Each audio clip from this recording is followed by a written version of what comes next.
Olá, alunos! Que bom encontrar vocês para mais uma aula de língua portuguesa. E na aula de hoje nós vamos refletir sobre literatura. Ou seja, vamos observar o conteúdo de hoje, colocando aí na tela para vocês. Olha só, funções da literatura, certo?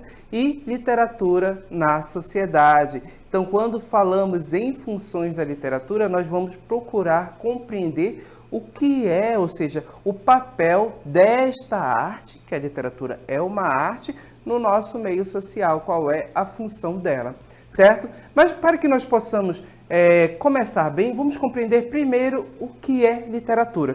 Então a gente traz aí exatamente o conceito de Afrânio Coutinho, que é um estudioso da literatura, das artes literárias. E o que ele diz? A literatura é a arte, ou seja, a arte da palavra, isto é, um produto da imaginação criadora, cujo meio específico é a palavra e cuja finalidade é despertar no leitor ou ouvinte o prazer estético. Então, pessoal, quando falamos em arte, afirmando que literatura é uma arte, mas é aquela arte da palavra, aquela arte que irá utilizar a palavra escrita ou falada, os textos literários. E aí, quando falamos em textos literários, temos que lembrar de poemas, certo? Das estruturas de poemas que nós vamos ter produzida por diversos autores e também da prosa, ou seja, do romance, a produção de poemas, que já mencionamos, né?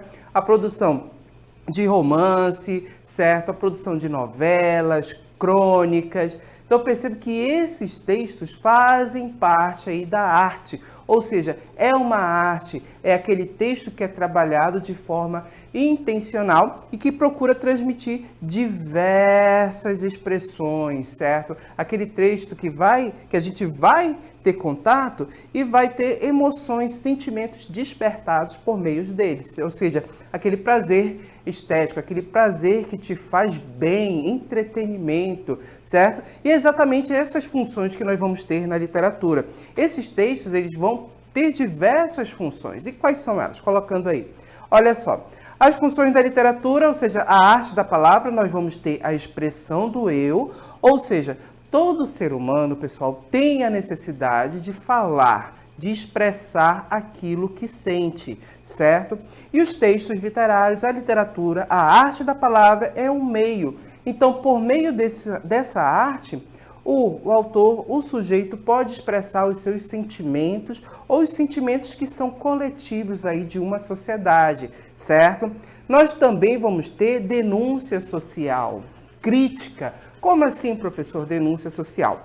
Os textos literários não somente podem expressar o sentimento de um indivíduo, do eu, mas também podem denunciar, mostrar a realidade, certo? Então, nós temos diversas realidades que eles podem evidenciar determinada realidade de pobreza ou determinado comportamento social, certo? Tudo isso pode estar também no texto literário.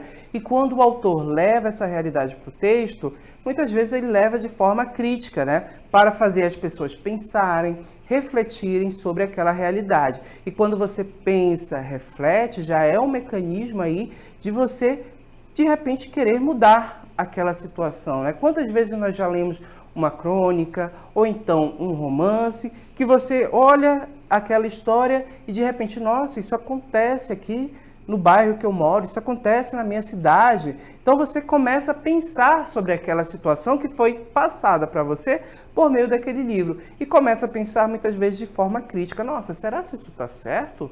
Será se deveria ser assim? Então a literatura tem esse papel e pode ocorrer desta forma também, certo? Como uma função de denúncia social, ok? Outra forma, é claro, é o entretenimento, ou seja, é aquela leitura por prazer, aquela leitura que você irá buscar para passar o tempo, ou seja, para se divertir. Então, muitas vezes, você pode procurar um livro, certo? para ler por prazer, realmente, para você ter aquele prazer estético, para você ter aquele momento de leitura em que você gosta bastante. Então, perceba que esse momento é aquilo que você mais gosta, certo? Aquele tipo de leitura que você busca saber sobre algo, né? Que pode ser das mais variadas temáticas, pode ser, de repente, sobre determinada história, né? Um romance, mas pode ser também sobre, de repente, uma biografia. Eu quero compreender, quero saber a história de vida de alguém. Então, percebam que há diversas formas de, no caso, compreender, certo? Esse entretenimento e desfrutar dele, ok? Mas aí, quando nós pensamos em literatura, será que tudo faz parte da literatura? Né? Então, perceba que nós vamos ter uma distinção na literatura bem clara entre texto literário e texto literário. Será se todo e qualquer tipo de texto faz parte da literatura? É uma arte da palavra? Não. Há diferenças, né? Então, vamos ter textos que podem ser literários, ou seja, aqueles textos trabalhados, produzidos com uma finalidade estética, mas temos textos também que podem não ser literários, que são textos mais do cotidiano, aqueles textos mais informativos, instrucionais, certo? Vamos compreender bem? Olha aí no nosso texto, olha só. Texto literário e texto não literário. Pessoal, primeiro, texto literário aí na primeira coluna. Percebam, o que nós vamos ter? Linguagem pessoal, linguagem plurissignificativa, ou seja, as palavras podem ter vários significados, a polissemia, né? E percebe que quando eu tenho essa linguagem mais pessoal e uma linguagem plurissignificativa, umas palavras que podem ser polissêmicas, eu vou ter isso de maneira intencional, certo? Porque o autor quer trabalhar determinada ideia, porque ele quer expressar determinado sentimento, seja, então eu vou ter isso de maneira intencional. Perceba que essa linguagem pessoal plurissignificativa ela é contaminada pelas emoções e valores de seu emissor, ou seja, aquele que escreve. E perceba que eu vou ter conotação. O que é a conotação? É exatamente a linguagem figurada. Então, é aquela linguagem que eu expresso, né, e que pode trazer sentidos diferentes.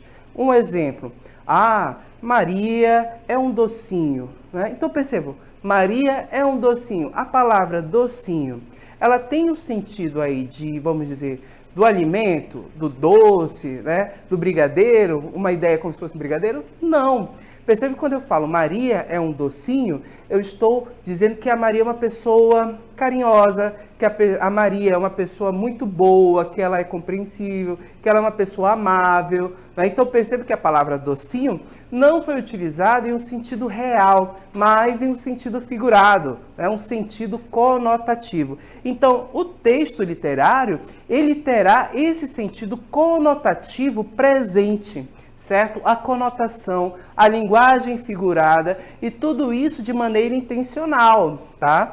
E perceba que o texto literário, ele vai ter ênfase na expressão, no sentimento, naquilo que o autor quer transmitir com aquele determinado texto, certo? Para que você possa se divertir, para que você possa refletir, ou porque ele quer expressar os sentimentos dele para você. Então perceba que o texto literário vai trabalhar desse modo, com a conotação, com a linguagem plurissignificativa, ou seja, palavras vão ter significados diversos, e um texto que vai ter uma ênfase na expressão.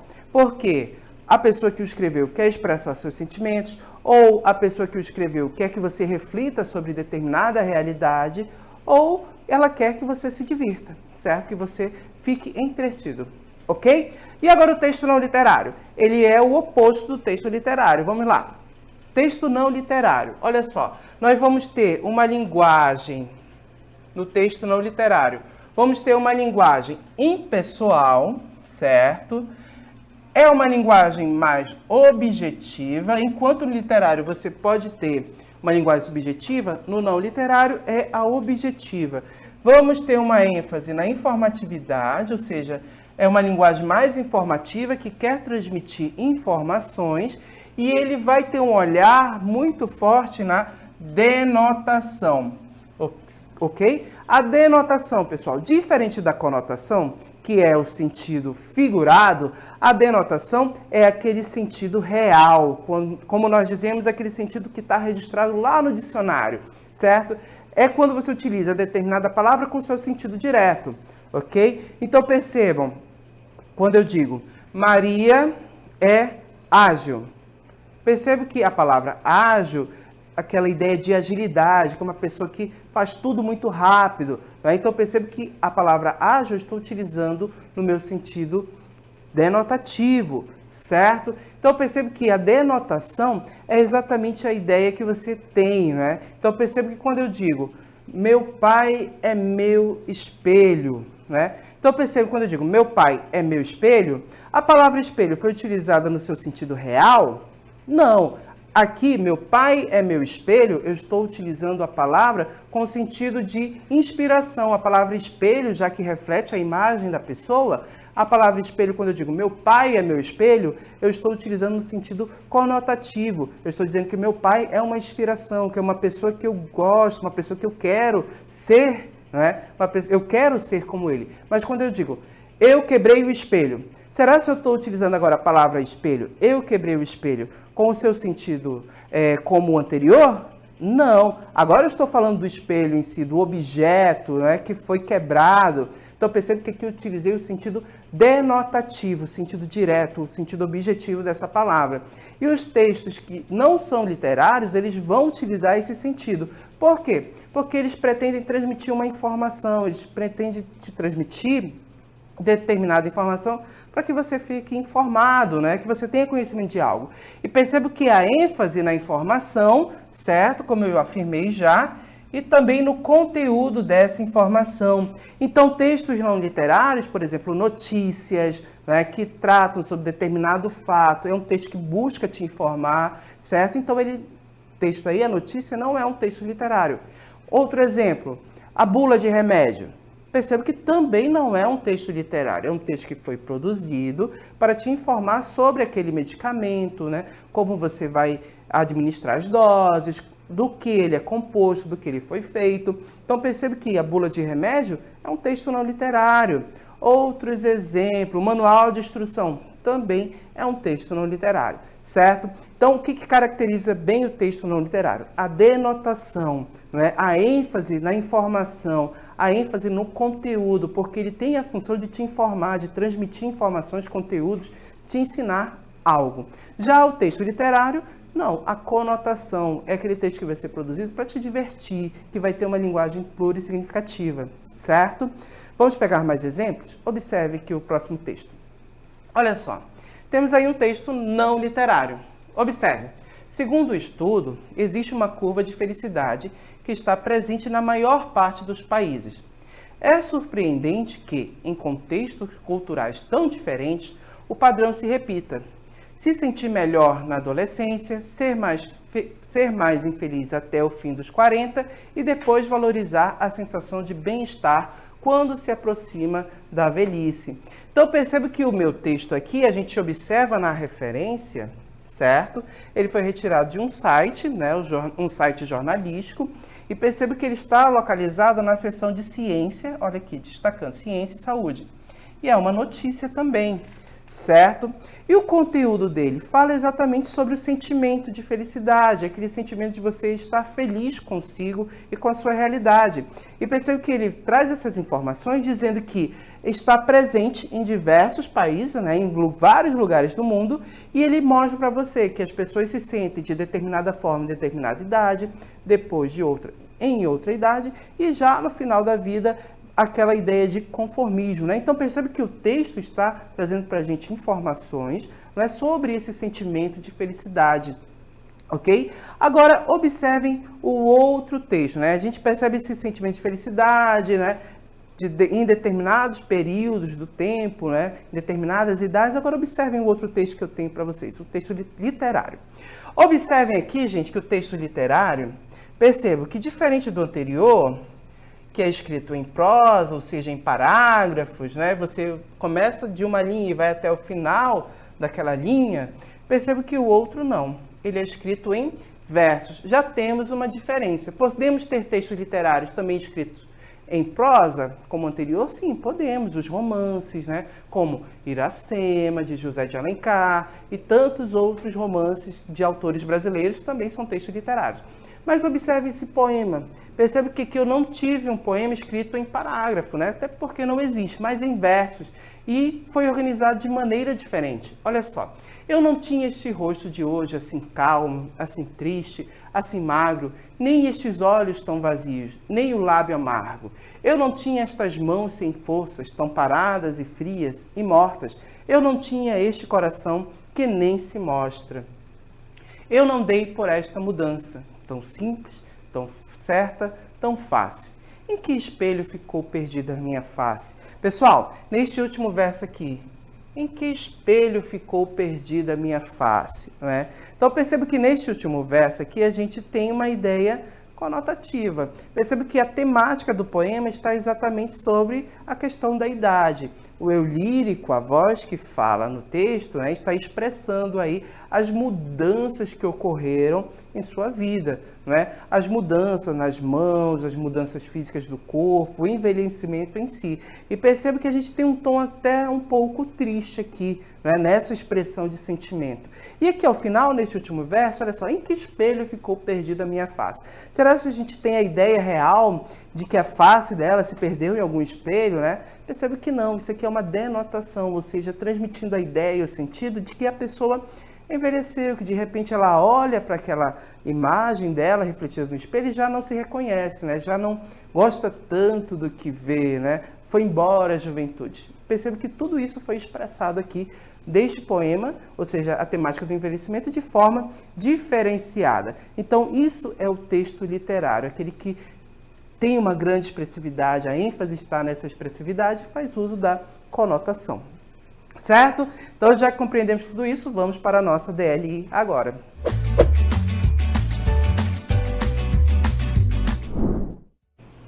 Muito bem, gente. Temos uma questão para vocês responderem. Leiam o texto com atenção e respondam a questão. 5 alternativas, apenas uma a correta. Ok?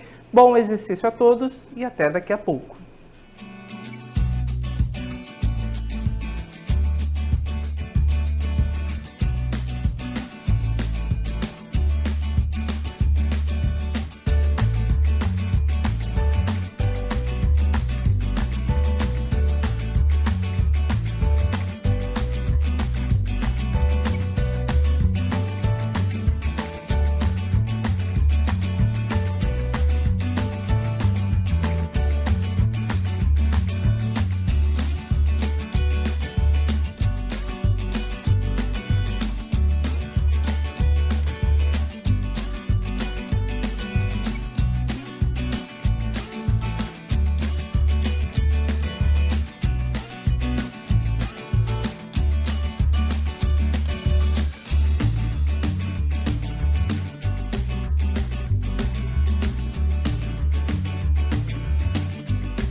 Muito bem, agradeço a participação de todos que interagiram pelo chat.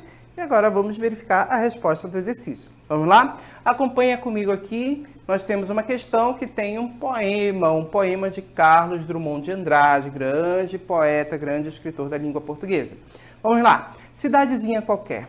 Casa entre bananeiras, mulheres entre laranjeiras. Pomar, amor, cantar. Um homem vai devagar. Um cachorro vai devagar.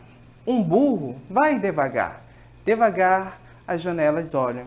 Eita vida besta, meu Deus.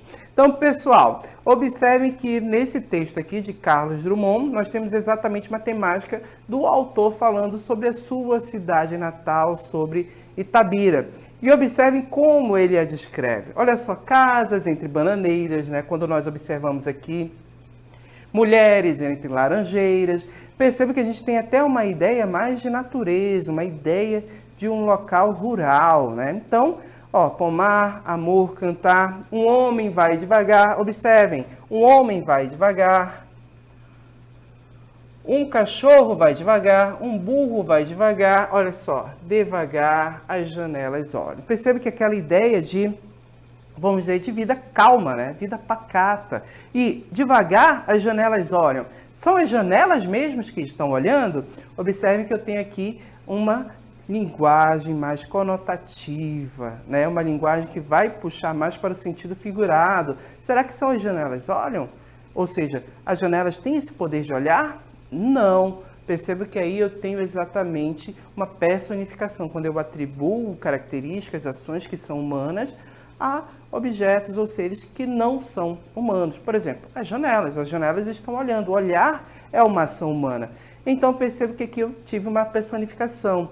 Percebo que é uma maneira diferente de dizer que tem alguém observando pela janela. As janelas olham. Então, percebo que é uma forma mais expressiva, é uma forma que traz outros significados, certo? E percebam que o autor, que o eu lírico termina aqui, eita vida besta, meu Deus, né? Aquela interjeição, eita vida besta, meu Deus. Então, percebo que eu tenho essa cidadezinha, né? Que é a cidade de Itabira, que é a cidade do nosso poeta, e ele fala sobre essa cidade em diversos poemas seus, e esse daqui é um deles, tá? Cidadezinha qualquer, certo? Agora, com base nesse texto, tudo isso que a gente observou, vamos à questão. Uma das alternativas apresenta características que pode ser atribuída ao texto literário, ou seja, ao texto que nós temos lá no enunciado, ou seja, o texto que nós acabamos de ler, ok? Letra A, ênfase na informação. B, imaginação criadora. C, impessoalidade, ok? D, informatividade, ou seja, informativa ou objetividade. Qual dessas ideias eu posso atribuir ao meu texto literário que nós acabamos de ler, certo? Então, percebam, pessoal, que a letra B é a nossa resposta correta, imaginação criadora. Percebo que ênfase na informação nós vamos ter ligado mais ao texto não literário, certo? A notícia, ao manual de instrução, a bula de remédio, certo? Isso é texto não literário, então eles vão ter mais ênfase na informação. Impessoalidade, será que o autor ali era impessoal?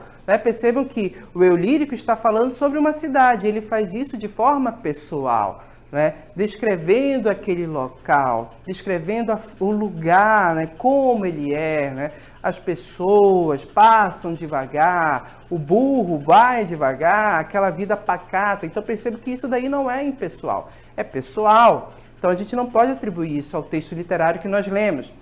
Informatividade, será que esse texto procurava transmitir informações, né, mais claras com relação à cidade? Percebam que não. Percebo que ele é mais voltado para uma descrição que vai ter um olhar mais na ênfase, nessa imaginação criadora. Então percebo que a função do texto não era informar, mas sim você tem mais um texto de entretenimento, ok? Então não poderia ser a letra D. A letra E, objetividade. Percebam, objetividade é quando você utiliza as palavras, o texto de maneira objetiva. Nós tínhamos objetividade? Não. Principalmente lá no trecho, no verso que dizia, olha só, as janelas olham. Será que isso é algo objetivo? Percebam que não. Percebam que eu fui mais para a subjetividade, eu utilizei a conotação no lugar da denotação, né? Então, quando eu digo as janelas olham, perceba que eu estou expressando de uma maneira diferente, né, a ideia de que tem alguém olhando, observando uma pessoa, os moradores de repente. Percebe que isso não é seu objetivo. Então, o nosso texto literário lá, o poema, não tem essa objetividade, certo? Porque ele utiliza as palavras em seu sentido conotativo, né? Ele trabalha com vários significados das palavras, então por isso que não pode ser a letra E, né? Objetividade. Então, o nosso texto literário, ele vai estar mais voltado para a imaginação criadora. Então, confirmando a resposta para vocês aí, o gabarito, letra B, certo? Olha só, a imaginação faz parte também do nascer de um texto literário. ênfase na expressão e uma linguagem pessoal e subjetiva fazem parte disso, como a gente pode observar no poema de Carlos Drummond de Andrade, que nós acabamos de ler para essa questão. Certo, gente? Então, essa foi a nossa aula de hoje, texto literário, texto não literário e funções da literatura. Espero que vocês tenham compreendido e aguardo vocês em uma próxima oportunidade. Até lá, gente. Tchau!